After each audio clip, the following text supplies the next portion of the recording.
ఆగ్వాదులో ఆదివాసీ ఒక్కడిపై దాడి జరగా ఈ దాడిని ఖండిస్తూ 3 మండలాల్లోని ఆదివాసీ గ్రామాల్లో నిరసనగా ఆదివాసీ జెండాలు ఎగురవేశారు. మైనారిటీ వ్యాపారులు నాయకులను ఎవరిని ఆదివాసీ గ్రామాలకు రానియొద్దంటూ రాయ్ సెంటర్ ఆధ్వర్యంలో తీర్మానం చేశారు.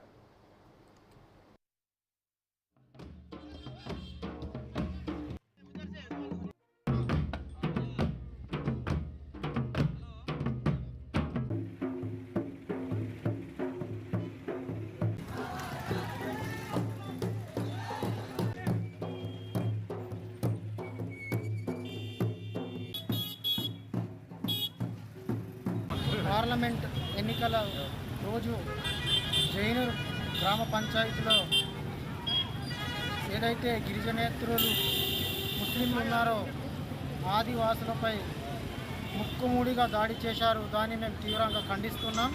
అదేవిధంగా మేము ఈ ప్రాంతంలో బతకడానికి వచ్చినటువంటి గిరిజనేతరులు ఎవరైతే ఆదివాసులపై దాడి చేశారో వాళ్ళను ఈ ప్రాంతం నుంచి తరిమేయాలని ఈ సందర్భంగా డిమాండ్ చేస్తున్నాం.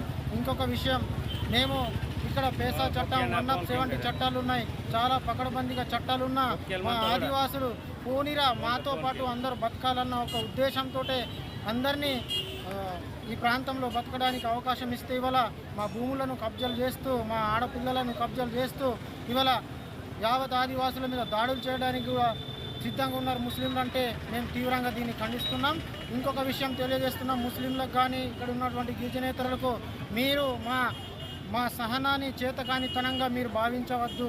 ఖచ్చితంగా ఇది ఇంతవరకు జరిగిన సంఘటనలన్నీ మేము అన్నింటినీ ఖండిస్తూ ఈ రోజు నుంచి గతంలో జరిగినటువంటి ఒక లెక్క, ఈ రోజు నుంచి ఒక లెక్క. ఖచ్చితంగా మీరు మాపై దాడులు చేస్తే మిమ్మల్ని ఈ ప్రాంతం నుంచి తరిమేసే రోజులు కూడా దగ్గరలో ఉన్నాయని ఈ సందర్భంగా తెలియజేస్తున్నాము.